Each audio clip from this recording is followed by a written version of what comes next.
Hello friends, welcome to my channel Dhanashree classes. आपण आजच्या या व्हिडिओमध्ये बी गोईंग टू ह्याची जी वाक्य आहेत, मराठीची वाक्य, ती इंग्रजीमध्ये कशा पद्धतीने करायची ते बघणार आहोत. ठीक आहे. अगोदर आपण बी गोईंग टू म्हणजे काय याचा अर्थ इथे बघूया. बघा, बी गोईंग टूच्या शब्दशः अर्थावरून बी गोईंग टूच्या उपयोगाची थोडी कल्पना येते. म्हणजे बी गोईंग टूचा शब्दशः अर्थ करायला जात असणे, एखादी क्रिया आपण करायला जात असणे. ह्याला आपण बी गोईंग टू असं म्हणतो.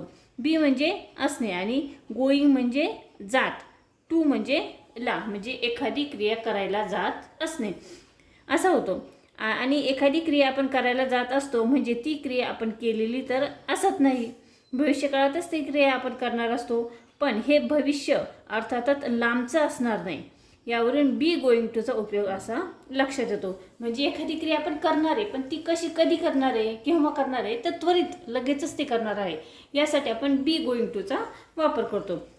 बघा, जवळचं भविष्य व्यक्त करण्यासाठी बी गोईंग टूचा वापर करतात. बी गोईंग टू सोबत क्रियापदाचे पहिले रूप येते. म्हणजे बी गोईंग टू वाक्यात वापरताना बी गोईंग टू मधल्या बीच्या ठिकाणी बीचे रूप वापरले जाते. म्हणजे प्रामुख्याने बीची वर्तमान काळाची रूपेच आपल्याला तिथे लागतील. म्हणजे प्रत्यक्षात आपल्याला बी तिथे वापरणार का नाही, म्हणजे क्रियापदाची रूपेच आपण तिथे वापरणार. म्हणजे एम, इज, आर ही बीची वर्तमान काळाची रूपे आहेत.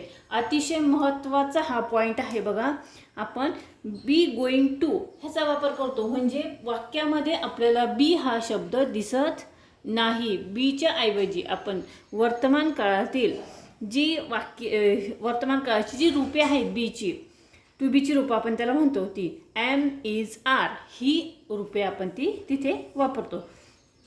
M, is, are going to मराठीत साधारणतः अर्थ करणार आहे असं होतो. पण परिस्थितीनुसार एम, इज, आर गोईंग टूचा अर्थ करतच आहे, होतच आहे, करण्याच्या मार्गावर आहे असाही काढता येईल.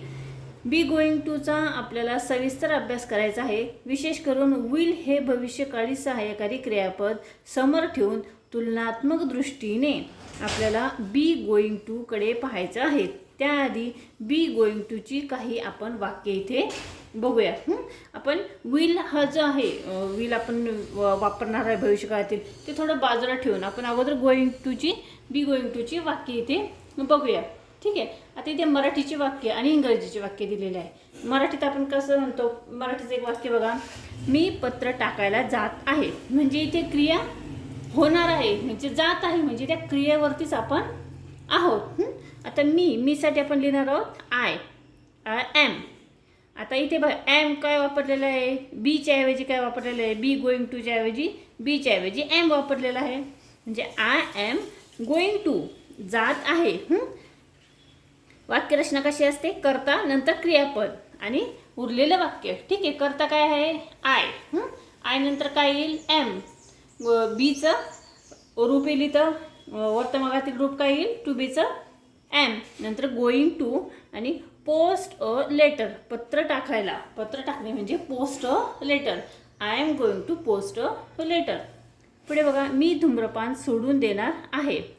आय एम गोईंग टू सोडून देणार आहे धूम्रपान, गिव्ह ऑफ स्मोकिंग, धूम्रपान. ठीक आहे. आणि सोडून देणार आहे, गिव्ह ऑफ, हे झालं क्रियापद. सोडून देणे हे काय झालं, क्रियापद झालं. ठीक आहे. पुढे बघा, ते त्यांचं घर भाड्याने देणार आहेत. आता ते हे झाला करता, त्यासाठी देणार आहोत दे. आता ते म्हटलेलं आहे त्यामुळे देच्या पुढे काय येईल, आर येईल. आणि आर नंतर काय येईल, गोईंग टू. पुढे काय म्हणतं, लेट देअर हाऊस, भाड्याने देणार आहे. ठीक आहे. पुढे, तो मला 10,000 रुपये उसने देणार आहे. तो म्हणजे काय लिहितं, हीच्या पुढे काय येईल, इज. ही नंतर काय वापरतात, is. He is going to lend me ₹10,000. Lend me म्हणजे उसने देणार. ठीक आहे. लेंड मी मला उसने देणार आहे, म्हणजे लेंड मी ₹10,000. पुढे बघा, मी माझी जीवनशैली बदलणार आहे. I am going to change my lifestyle. ठीक आहे. तर या पद्धतीने अजूनही इथे काही वाक्य दिलेलं आहे. तुम्ही खाली वाक्य बघू शकता.